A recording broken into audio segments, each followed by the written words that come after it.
Boa tarde, pessoas. Vou esperar vocês entrarem. Vou colocar aqui o nome de nossa live, mas eu acredito que vocês já saibam, porque vocês estão mais ansiosos do que eu. Ai, deixa eu colocar aqui o nome da live. Boa tarde, pessoas. Olha lá, o tiozão foi o primeiro a entrar. Sabia? Deixa eu fixar. Boa tarde. Para quem não sabe, essa live hoje é com a maravilhosa professora Lucilena. Se vocês não conhecem ela, vocês têm que conhecê-la. Ela tem um trabalho extenso aí dentro do YouTube, né? São várias aulas disponibilizadas lá. Tem os áudios dela no podcast. Ela é filósofa, tá? Já há mais de 30 anos ela trabalha, professora da Nova Acrópole. E ela também tem os cursos dela online, né? Ela tem um curso super interessante para a galera que está estudando, né? Que precisa aí ter um pouco mais de foco mental para conseguir estudar, conseguir organizar o dia. A professora Lucilena é incrível. Gente, sério, eu não tô nem acreditando que eu vou fazer essa live com ela, meu Deus. Tô esperando ela entrar aqui para solicitar ela. Nossa, já tá cheia a live, hein, galera? Ai, a professora Lucilena já chegou. Ai, deixa eu chamar ela, que emoção. Olha, assim, eu vou tirar os comentários de vocês, porque senão os comentários ficam passando bem em cima dela. Ai, chegou, professora! Olá, tudo bem? Oi, boa tarde. Deixa eu tirar os comentários daqui, só para não ficar passando em cima da senhora. Boa tarde. Boa Que tarde. prazer tê-la aqui no meu Instagram. Muito obrigada pelo convite. A primeira vez que eu tive contato com o seu trabalho, por incrível que pareça, foi com Bhagavad Gita. Porque pelo fato, né, de eu ser terapeuta Ayurveda, eu tenho, né, toda essa questão de estudo filosófico histórico dentro da Índia. E a primeira vez que eu ouvi um áudio seu foi sobre o livro, né? E aí, quando eu falei com vocês para fazer essa live, a primeira literatura que veio na minha mente não poderia ter sido diferente, né? Teria que ser ele. Só que antes da gente falar do livro, eu queria que você falasse um pouco aqui sobre quem é você, para os meus seguidores, para eles te conhecerem um pouco melhor, para quem ainda não conhece. Uhum. Bom, meu nome é Lucilena Galvão, sou professora de filosofia há 31 anos, na Organização Internacional Nova Acrópole. Convido vocês a conhecerem www.acropole.org.br ou então nosso site no YouTube, que é Nova Acrópole. E nós temos uma instituição, então, internacional, como eu falei, tem mais de 60 países. Só no Brasil nós temos cerca de 80 sedes. O trabalho de Nova Acrópole é tornar a filosofia algo prático, vivencial, ou filosofia não apenas para a informação, mas para a formação humana em valores. Ou seja, dar um sopro de vida à filosofia, fazê-la ser útil nas nossas problemáticas, nas respostas que temos que dar diariamente à vida. E você faz isso de uma forma muito, muito leve, né? Para a gente conseguir entender filosofia quando vai estudar com a senhora, é muito fácil começar a entender melhor, né? Por exemplo, o Bhagavad, eu acho o livro, assim, um pouco fácil para mim que estudo Ayurveda. Mas para quem realmente não tem contato, ele é um pouco difícil, né? De começar a leitura. E quando a gente vai ouvir a sua aula, eu já também fiz uma aula sua do Gandhi, quando você veio aqui no Rio de Janeiro, eu fui assistir sua aula presencial. E as coisas ficam muito mais fáceis quando você conduz, né? E uma coisa importante que o Krishna fala aqui no livro é que é interessante a gente pedir ajuda de alguém para nos guiar, né? E eu acho que o seu papel aí é esse. Então, esse livro ele não se reserva à Índia, né? Eu acho que ele, na verdade, é uma leitura obrigatória. Ele fala um pouco da parte filosófica do Ayurveda, ele vai um pouco mais a fundo, mas eu não vou falar muito disso aqui, né? Porque, na verdade, o que ele fala é como que a gente faz para chegar na verdadeira condição humana, né? E aí eu queria, professora, que a senhora falasse um pouquinho de quais seriam essas ferramentas, né, para a gente conseguir chegar nessa verdadeira condição humana que o livro fala. A primeira coisa que o Bhagavad Gita faz, um clássico universal, como você falou, o Bhagavad Gita vai trabalhar sobre a ideia de um universo ordenado e dotado de leis, que o homem, quando se alinha com essas leis, ele consegue chegar mais rapidamente e com menores tropeços e sofrimento para si e para os demais chegar ao seu objetivo, a plenitude da condição humana. Então, ele mostra um universo que é cosmos e não caos, orientado segundo leis. Ele fala bastante sobre essas leis, né? A lei do Dharma, por exemplo, e ele ilumina as possibilidades do homem de chegar lá mais facilmente.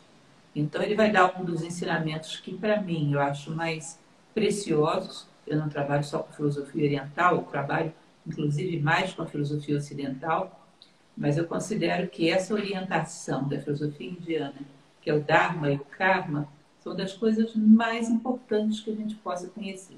Isso e a constituição do homem, né? A chamada constituição septenária. Porque você vê o universo tendo sentido. E como dizia um antropólogo chamado Mircea Eliade, o sagrado é a função de dar sentido. Por isso, o Bhagavad Gita é um livro sagrado. Ele faz com que você entenda essas idas e vindas da vida como um processo pedagógico feito para te educar. Então, ele vai trabalhar com uma série de ferramentas, da própria compreensão do que é o Dharma, de como servi-lo, do que vêm a ser as ações e reações kármicas, a questão da reta ação, que é uma orientação fantástica, e também um pouco sobre a imortalidade da alma. Vai mostrar como uma evidência que não precisa de maiores discussões. Com um pouquinho de bom senso, nós percebemos que, na verdade, aquilo que somos não pode deixar de ser, nem no tempo, nem no espaço. O que perdemos é uma vestimenta superficial, como se fossem os invernos e verões da existência. Nos invernos você se cobre com um pesado casaco, no verão você o despe, mas sempre continua caminhando. E esse pesado casaco seria o momento que estamos dotados de um corpo. Mas nós somos um ser que rege um corpo, como se fosse a nossa ferramenta de interface com o mundo material. Mas nós não somos só esse corpo. Essas são as orientações, digamos assim, os títulos fundamentais que são tratados dentro do Bhagavad Gita. Além da noção de mestres de sabedoria, do conceito de avatar, aquela ideia maravilhosa de que nunca estamos sozinhos, sempre que o mundo decai em virtude e justiça, tem alguém que nos orienta, que nos dá a direção. Enfim, ele é uma joia de consolo e de orientação para que nós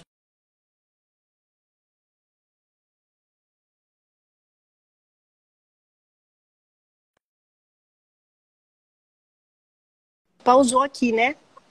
dá Voltou. uma pausa. Voltou. Voltou. Acho que agora Você me voltou. ouviu? Eu te ouvi até a parte da orientação do mundo, né? Que a gente precisa de algo a mais para nos orientar. Está travando, eu tenho a impressão que deve ser a sua conexão. Será que não? A Aqui, para imagem mim, está travando. é a minha imagem que está travando ou é a sua?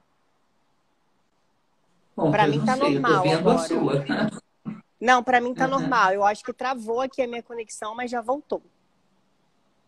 Tá. Pois não. Então, Você tem mais a alguma gente estava pergunta? falando sobre isso, né? Aí, lá no livro, a gente consegue entender também na sua aula, né? Que você fala isso muito claramente, né? Que tudo cresce, tudo que cresce deixa algo para trás. E tem um exemplo que você dá na sua aula que é sobre o sapato, né? De uma criança que calça um sapato aos 3 anos de idade, esse sapato, né? A criança vai crescer e ela vai acabar deixando esse sapato para trás. Que a gente acaba crescendo também no desconforto. E a batalha, né? Entre os Pandavas e Kauravas, eu queria que você explicasse um pouco isso melhor pra gente, assim. Essa questão de crescer no desconforto, como que foi a simbólica dessa batalha, né? É interessante essa ideia do sapatinho da criança de 3 anos de idade, que a gente sabe que ele não é mau. Você supera as coisas não é porque elas sejam más, mas simplesmente porque não é mais momento de vivê-los. Se ficamos apegados a uma experiência específica, não deixamos nosso pé crescer e não conseguimos nos equilibrar sobre a Terra. Então, é muito natural que para novas necessidades tenha que haver outras ferramentas. É uma lei da física, que inclusive comento na minha palestra, que nós não podemos estar, um corpo não pode estar em dois lugares ao mesmo tempo. Se você quer chegar mais perto dos seus sonhos, tudo aquilo que antes era confortável, era cômodo, era conhecido, tem que ser deixado para trás. Então, o excessivo comodismo, o excessivo amor ao conforto pode ser um perigoso inimigo para que nós avancemos. E entender o atrito, então, não como um castigo, como uma coisa má. Claro que pode haver também o atrito como resultado kármico de um erro, mas o atrito natural da nossa vida é uma forma de nos forçar ao deslocamento. Se não houvesse atrito entre o meu sapato e o chão, não sairia do lugar. Eu não tenho raiva do chão, mas preciso empurrá-lo para trás, senão eu não ando. Eu necessito me deslocar. Eu ainda não estou no lugar onde eu uso o máximo das minhas possibilidades. É como se dizem os indianos. Eles dizem que o Dharma, ele é um caminho, é como se fosse o braço de Deus estendido sobre o cosmos. É o caminho de menor resistência para que você caminhe o mais próximo possível do teu ideal humano, o mais próximo possível da unidade que é o próprio Deus. E esse Dharma, ele é dividido em subcategorias, né? Por exemplo, o nosso Dharma pessoal, o Dharma da Lúcia, significa o máximo que eu posso crescer enquanto Lúcia. Então, se eu não me desloco, eu desperdiço a minha vida. A Lúcia me dá X possibilidades. É claro que enquanto Lúcia, tem certas coisas que eu não vou alcançar fazer. Eu não vou alcançar jogar futebol que nem o Pelé, pode esquecer, não vou dar conta. Isso não é para mim. Sim. Mas a Lúcia me traz muitas possibilidades. E, em geral, vamos muito aquém delas. Então, quando nós sabemos usar o atrito de maneira inteligente, não no sentido de rejeitar aquilo com que atritamos, mas no sentido de aprender com ele, ou seja, a dialética hegeliana, né? Da tese, antítese e síntese no patamar mais elevado, se nós não aceitamos e não aprendemos a conviver com atrito, ficamos estacionados. Agora, a lei do karma ela é muito interessante porque ela é um termômetro.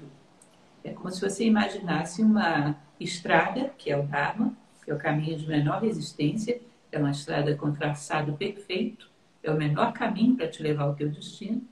Mas você, de vez em quando, porque temos livre-arbítrio e ainda não somos sábios, de vez em quando desviamos dessa estrada e batemos no acostamento. Esse acostamento é elástico. Então você bate e distende um pouco esse elástico. Bate mais, distende um pouco mais. Mas chega uma hora que a resistência é tão grande desse elástico e a dor é tão grande em você que você não suporta mais e ele te empurra de volta para a estrada. Eu brinco sempre com os meus alunos que essa é a lei do Toin. Ou seja, uma ação que nos desvia da lei vai gerar uma reação dolorosa que tende a nos empurrar de volta, que é o Toin do elástico, né? Te atirando de novo na estrada. Então, toda ação que nos desvia do Dharma gera uma reação, em geral, corretiva e muitas vezes dolorosa, que tende a nos trazer de volta.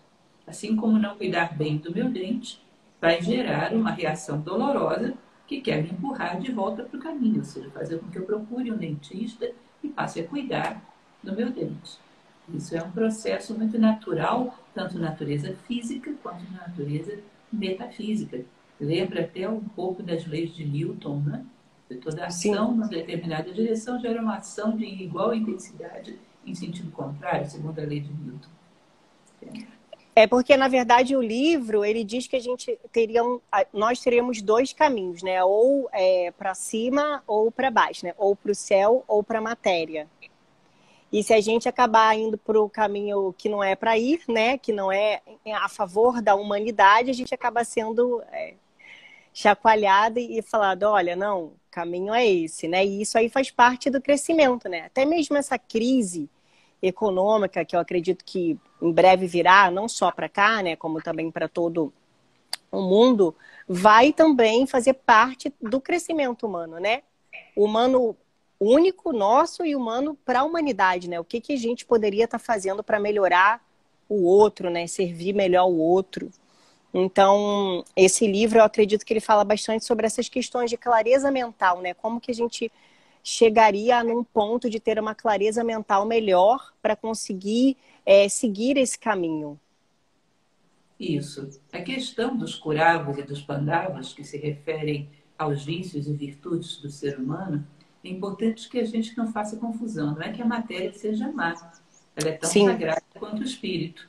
Mas a questão é que o ser humano ele tem a necessidade de ser comandado pela sua essência humana, que tem necessidades, tem fome, tem sede de valores, de virtudes, de sabedoria.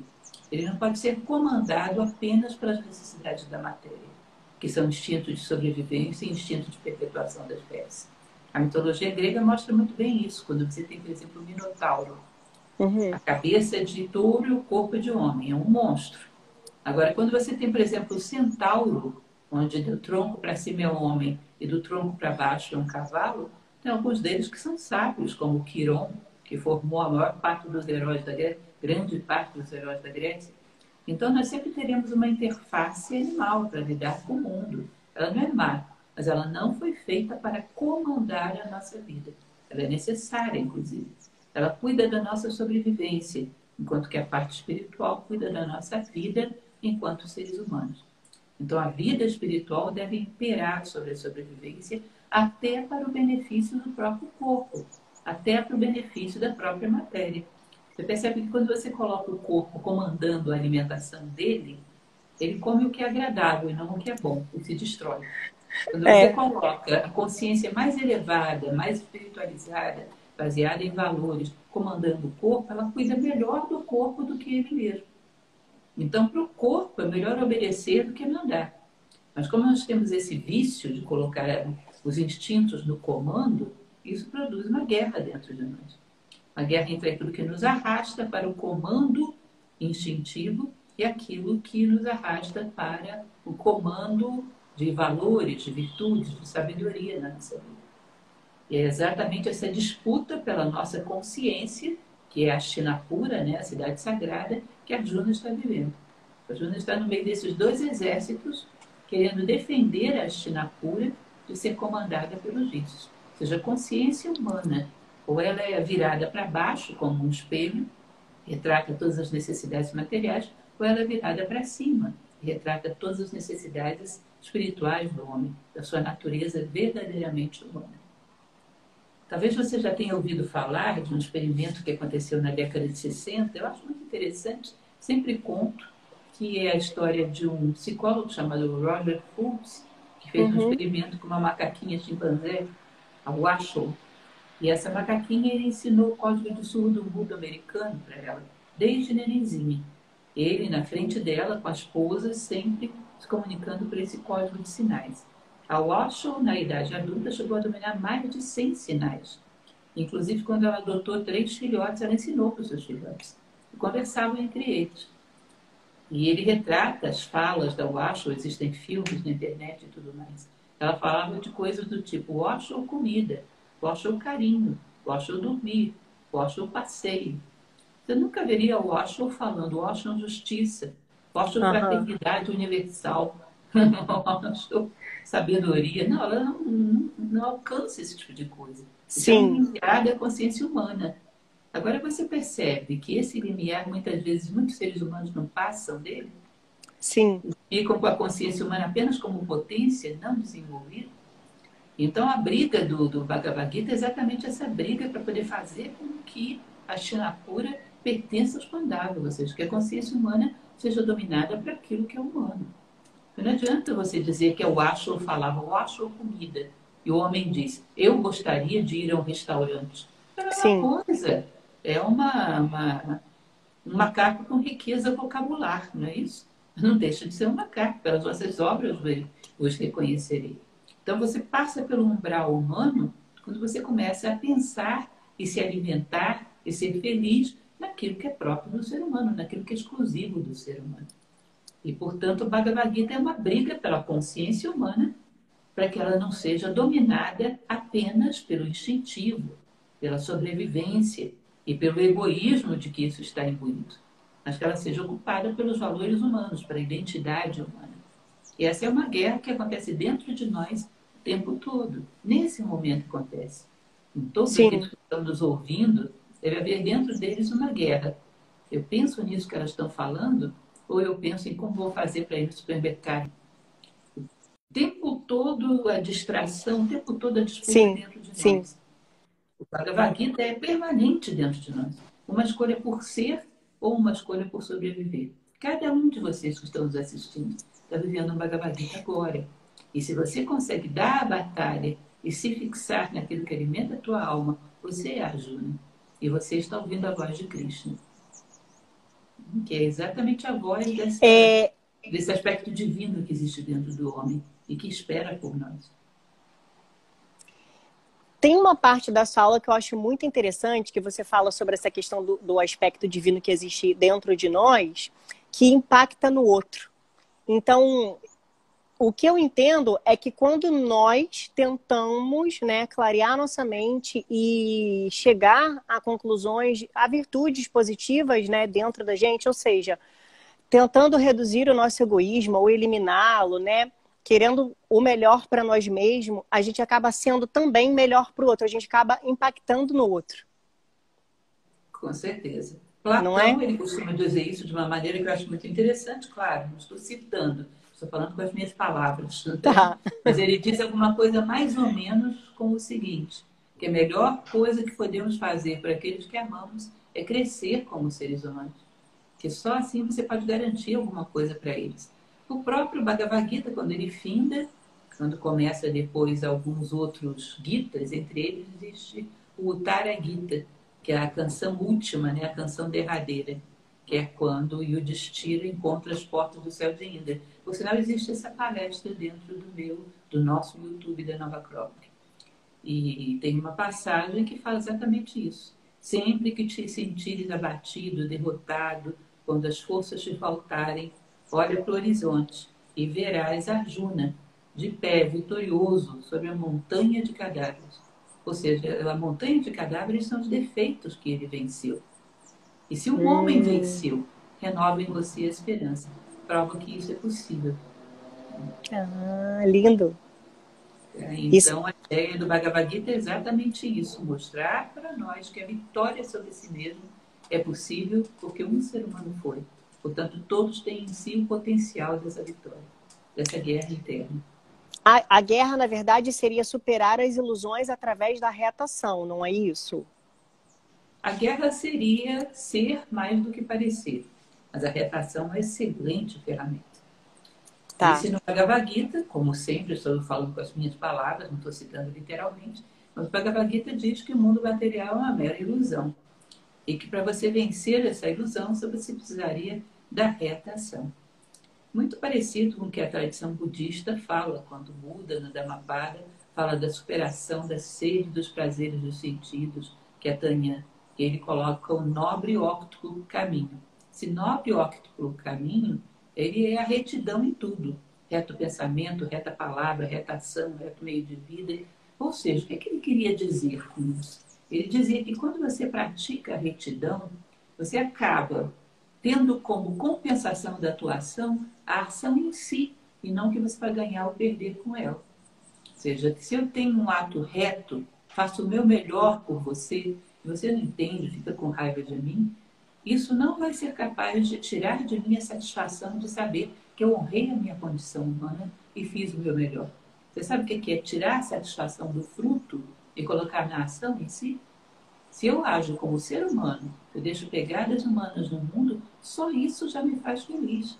Se você me ama ou me odeia, bom, isso não depende de mim, Sim. mas eu estou em paz comigo mesmo, que eu fiz o que me correspondia. Essa é a ideia que também eles falam, eles chamam de gunas. Não sei se você se recorda dessa passagem, que é muito importante dentro do Bhagavad Gita. Ele fala das 3 formas de se movimentar no mundo, tudo que está manifestado. Imagine que para todos os seres existe uma reta ação, que é realizar a sua natureza e fazer o que a natureza espera de você.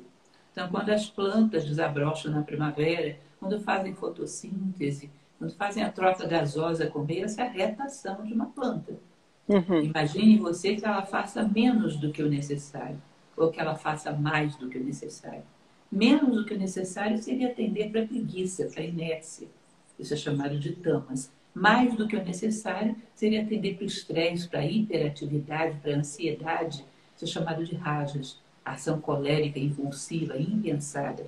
Ambas estragam tudo que você está fazendo. Você Sim. precisa entregar um pacote para mim, ou eu preciso entregar um pacote para você. Mas eu vou tão devagarzinho no caminho, eu paro para olhar tudo no meio do caminho, e quando eu chego aí você não está mais. Eu falhei por tamas.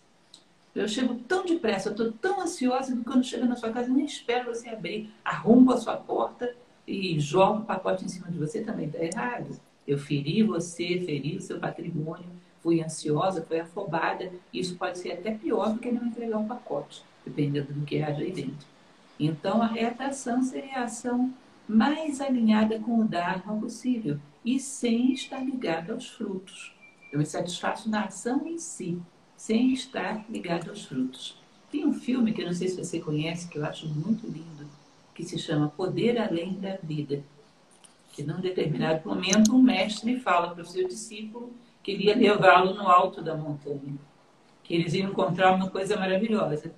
Eles fazem aquela subida e quando chega lá não tinha nada, uma montanha pedregosa. E o rapaz fica nervoso, mas você não te andou tudo isso para vir só aqui? É, só aqui. Aí depois ele vai entender. E o bom da caminhada tinha sido a caminhada em si. Uhum. E que ele não tinha que ter expectativa de frutos.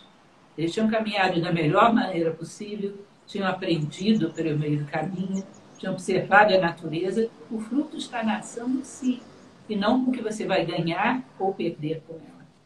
E se você fica ligado ao que vai ganhar ou perder, você é escravo dessas compensações. Se eu não vou ganhar nada, eu não faço a caminhada. Ou se eu sou ameaçado de perder alguma coisa, eu não faço a caminhada.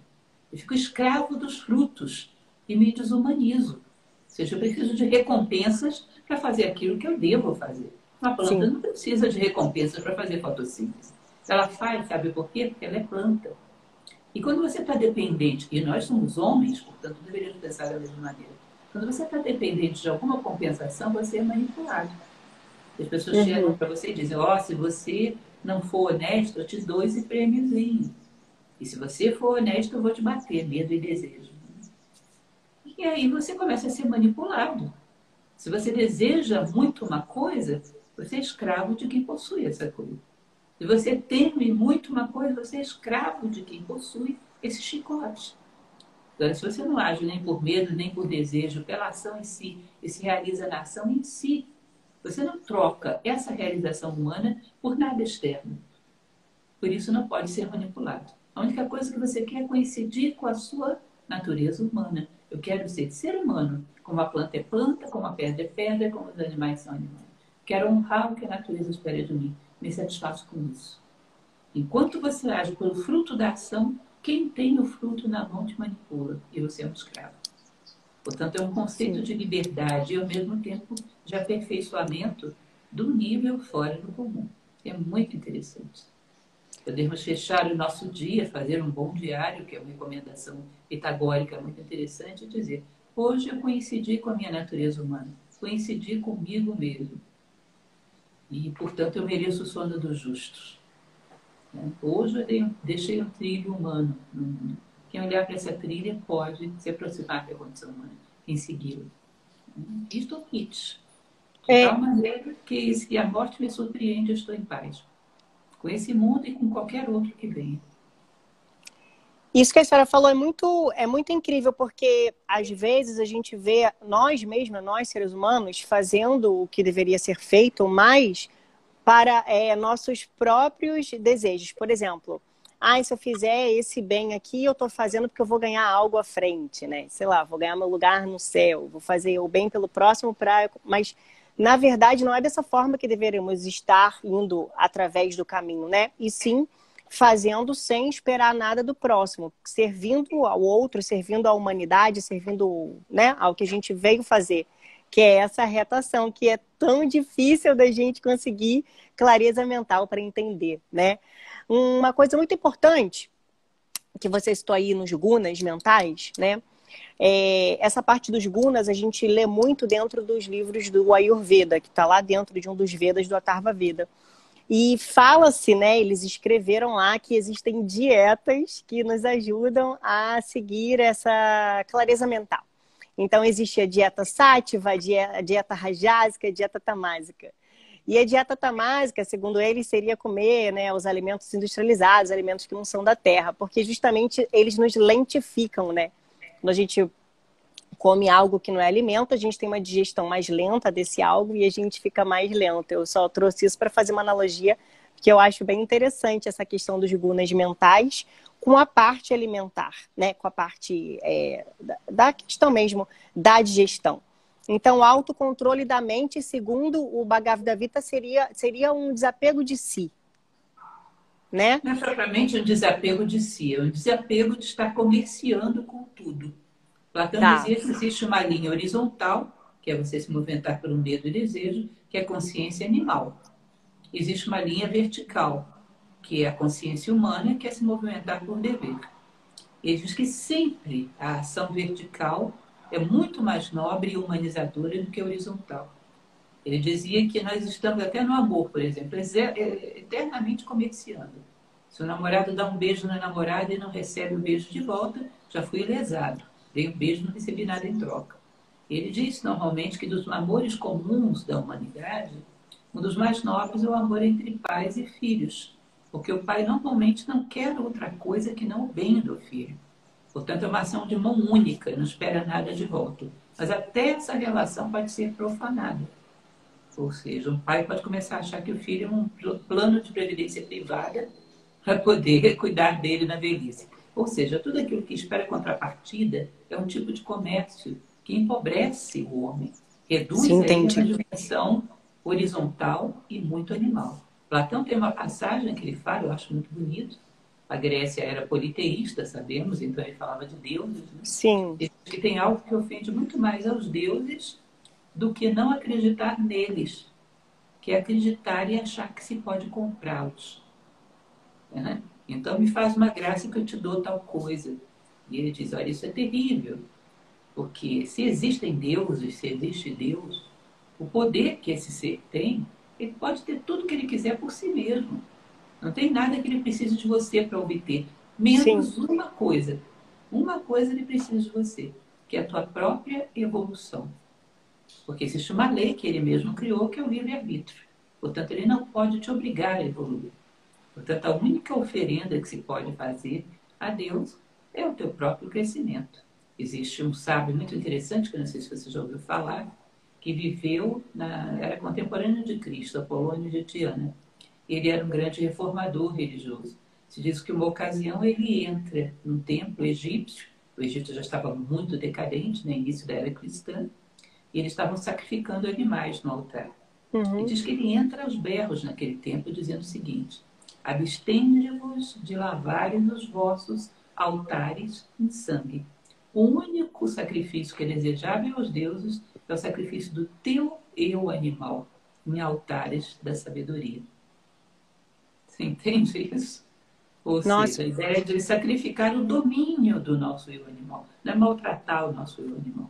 sim, Sacrificar o domínio do nosso eu animal dentro de nós. Em altares da sabedoria. É a única coisa que é desejável ao divino. Essa troquinha de favores que a gente costuma fazer reduz até a nossa devoção, que é o nosso amor, o nosso tender para Deus. Né? Empobrece todas as nossas relações. Então, o que a retação ensina é uma ação vertical que não espera contrapartida e que o homem se realiza exatamente por estar fazendo e não espera nada além disso. E por isso não pode ser manipulado. sim. Se a única coisa que você quer é ser humano, como é que alguém vai colocar a mão dentro de você e manipular isso? Agora, se você quer algo externo, você vai ser manipulado. Muito lindo. Ai, eu tô emocionada, tô até nervosa, professora. Eu vou abrir aqui agora um pouquinho para ver se a galera tem algumas perguntas. Posso abrir? Claro, à vontade. Deixa, deixa eu ativar aqui os comentários, porque eu tô aqui conversando, mas tá chegando um monte de WhatsApp aqui para mim, fazendo pergunta, minhas amigas aqui na live. Vamos ver se o pessoal pergunta aqui alguma coisa. Vocês parem de perguntar para mim no WhatsApp e perguntem na live. Ó, a Rê falou que tá emocionada, a Karine falou que tá muito lindo. Bom, disso tudo, assim, disso tudo que eu já li, que eu assisti na sua aula, eu acho que o que eu trouxe mais para dentro de mim foi a questão da humildade, né? De você praticar essa humildade, né? De ser humilde, de escutar quem compartilha a sabedoria, né? Ó, tem uma pergunta aqui: o que é ser humano do ponto de vista do livro? Do ponto de vista do livro, de todas as tradições que eu conheço, chegaram ao ápice da condição humana. Assim como você tem nas pedras a organização molecular de um diamante, você tem nas plantas uma gimnospermas, né? Não, angiospermas, né? Que evolui, a semente que não é nua. Assim como você tem nos animais, os animais, digamos assim, antropóides, tem um nível de inteligência maior. No homem seria aquele que é mais próximo do atributo humano propriamente dito. Aquele que passa a linha da Washoe, que são valores, virtudes e sabedoria. Ou seja, um homem que impõe princípios à ação, que faz aquilo que é íntegro, justo e ama essa ação. Não faz simplesmente por uma imposição, por uma obrigação. É aquilo que os históricos chamavam de amor fati. Ama aquilo que acontece, e age da melhor maneira possível e se realiza ao agir como ser humano. Você vai perceber uma coisa muito interessante. A gente falou das pedras, das plantas, dos animais. As pedras, elas trabalham, elas se desenvolvem no campo físico. Mas parece que aquelas mais evoluídas, aquelas que têm uma riqueza de organização molecular mais complexa, parece que captam um pouco de energia, né? Tanto que há pessoas que trabalham com cristais, com não sei mais o que, e as plantas que trabalham com plano energético, esse é o campo delas, parece que aquelas mais desenvolvidas captam um pouco de sentimentos. Não tem gente com o dedo verde, que você coloca a planta lá e ele gosta da planta e ela fica verdinha?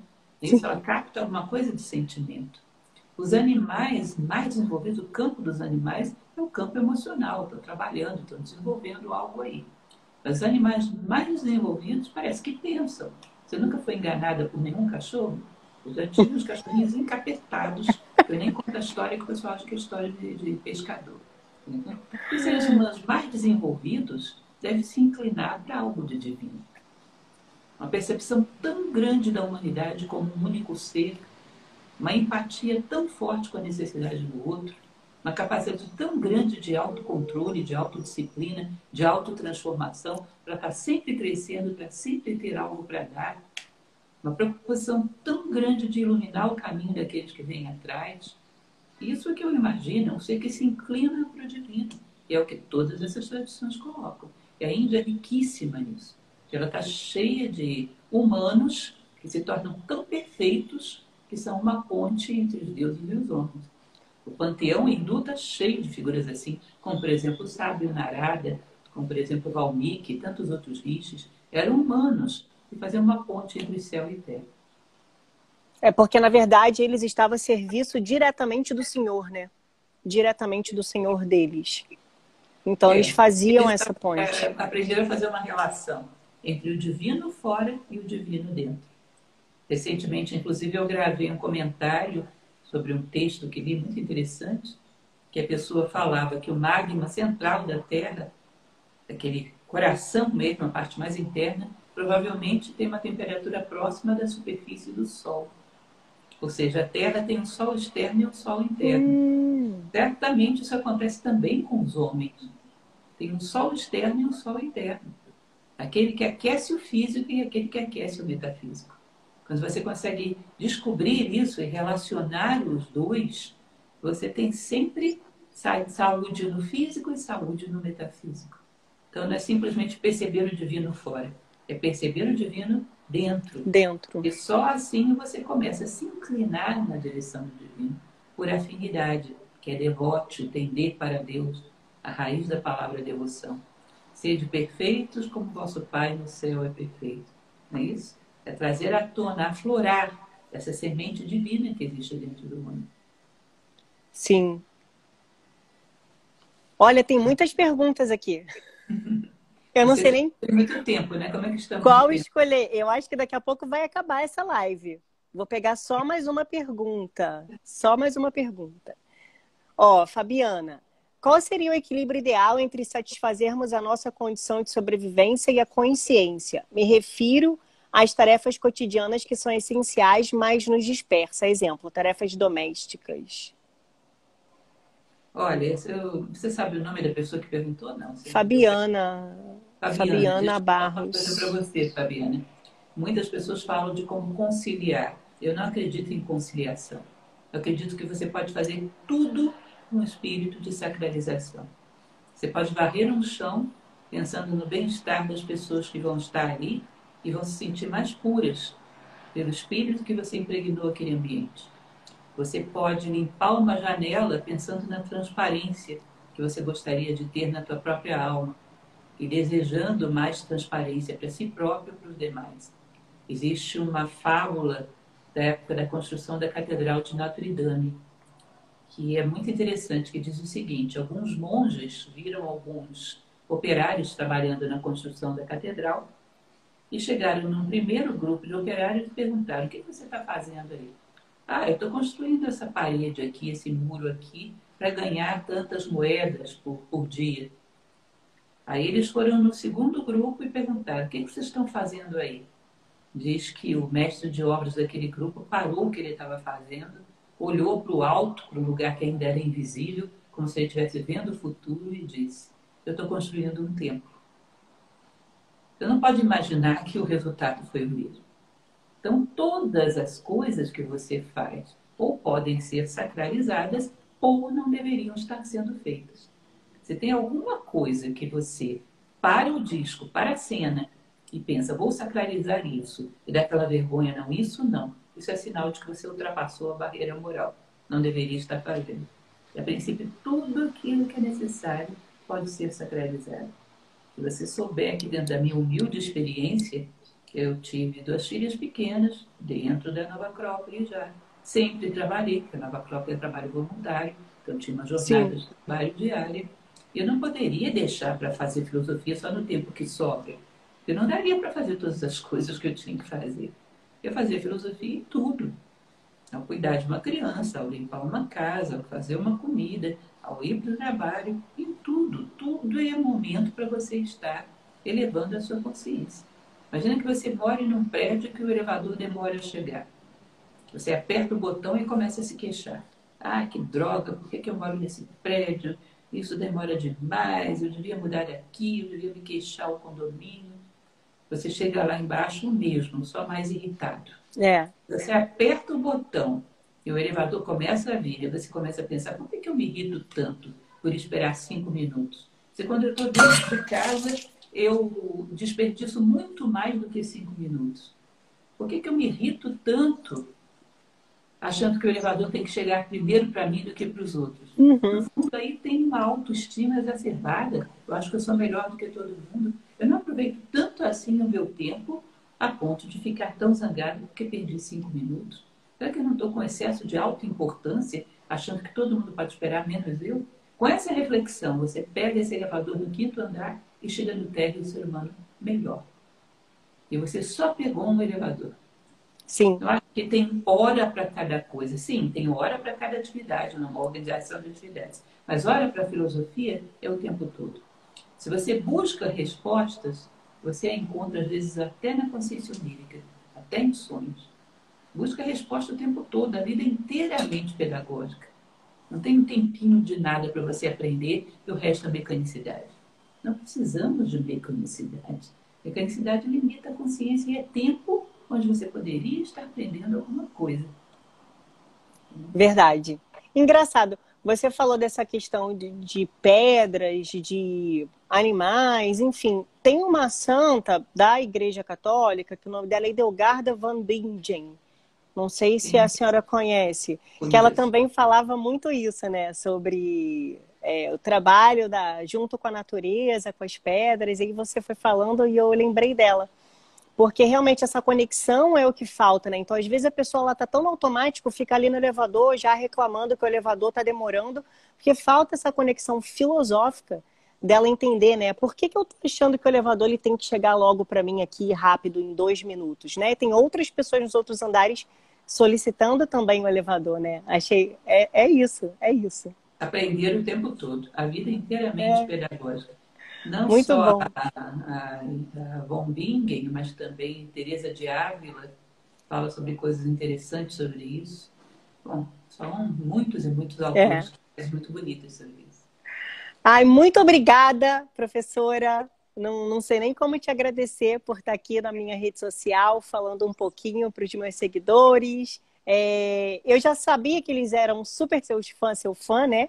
Eu comecei, acho que, a assistir melhor suas aulas no YouTube, acho que tem um ano, mais ou menos, mais de um ano, né? Ou seja, eu sou alguém recente.